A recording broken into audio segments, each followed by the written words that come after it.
दोस्तों, किसी ने बड़े कमाल की बात कही है कि आलसी वही है जिसके जीवन में कोई बड़ा लक्ष्य नहीं है, जो जीवन को जीना नहीं काटना चाहता है। दोस्तों, एक छोटी सी कहानी जिसके द्वारा आप जानेंगे कि कैसे आलस आपके जीवन में आप पर हावी होता जा रहा है और आप उसे कैसे अपने जीवन से बाहर निकाल सकते हैं। तो चलिए कहानी की शुरुआत करते हैं। एक बार एक नौजवान लड़का एक महात्मा के पास आता है और उनसे पूछता है कि मुझे आलस क्यों आता है।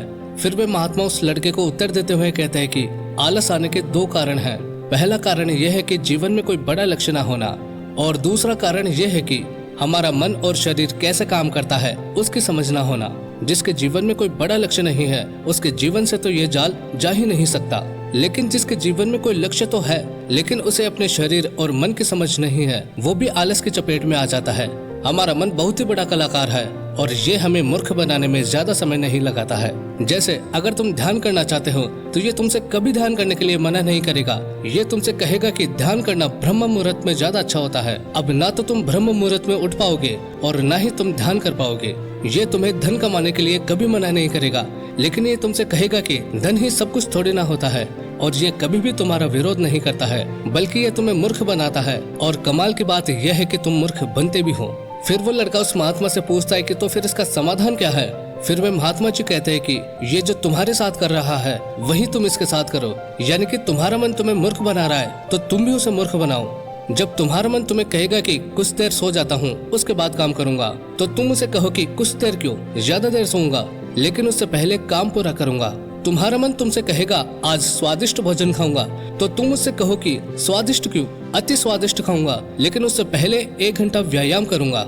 फिर वो लड़का महात्मा जी से पूछता है कि लेकिन मुझे कब तक अपने मन को मूर्ख बनाना है। फिर वो महात्मा जी उससे कहते हैं कि जब तक तुम अपने आलस से मुक्त रहना चाहते हो तब तक तुम्हें अपने मन को मूर्ख बनाते रहना है। फिर वो लड़का पूछता है कि कभी कभी तो ऐसा होता है कि मुझे अफसोस होता है कि मैं अपने जीवन में कुछ नहीं कर पा रहा हूँ, क्योंकि मेरे भीतर से ही कुछ करने का मन नहीं करता। फिर ऐसी स्थिति में क्या करूँ। फिर वो महात्मा जी कहता है कि मन को तो तुम मूर्ख बना सकते हो, लेकिन शरीर को तुम्हें समझना होगा। हमारा शरीर चलता है भोजन से, और अगर तुम मरा हुआ भोजन खाओगे तो वो तुम्हें ऊर्जा कैसे देगा। अब मरे हुए भोजन का अर्थ यह है कि ऐसा भोजन जो व्यक्ति सिर्फ अपने स्वाद के लिए खाता है, जिससे शरीर का उचित विकास नहीं होता है, जैसे कि मिठाइयाँ, पिज्जा, बर्गर आदि।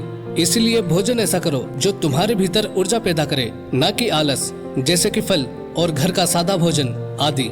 फिर वो लड़का महात्मा जी से पूछता है कि महात्मा जी मैं इसकी शुरुआत कैसे करूं। तो महात्मा जी कहते हैं कि शुरुआत करो एक बड़ा लक्ष्य निर्धारित करने से, यानी एक बड़ा लक्ष्य बनाओ।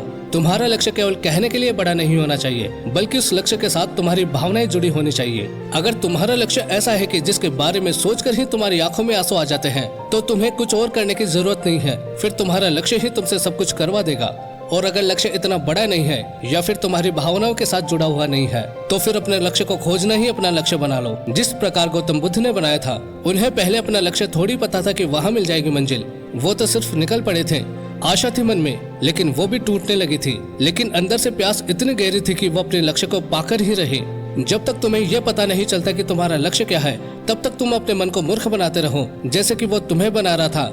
कोई भी व्यक्ति शराबी बनना नहीं चाहता है, लेकिन उसका मन उसे मूर्ख बनाकर एक शराबी बना देता है। कोई भी व्यक्ति चोर नहीं बनना चाहता है, लेकिन ये मन उसे बार बार मूर्ख बनाकर उसे एक चोर बना ही देता है। एक बात को तुम हमेशा याद रखना कि जब तक तुम बुद्धि से ऊपर उठकर बुद्ध नहीं हो जाते, तब तक तुम्हारे पास 2 विकल्प है। या तो तुम अपने मन के द्वारा मूर्ख बनो, या फिर तुम इसे मूर्ख बनाओ। बीच का कोई रास्ता नहीं है।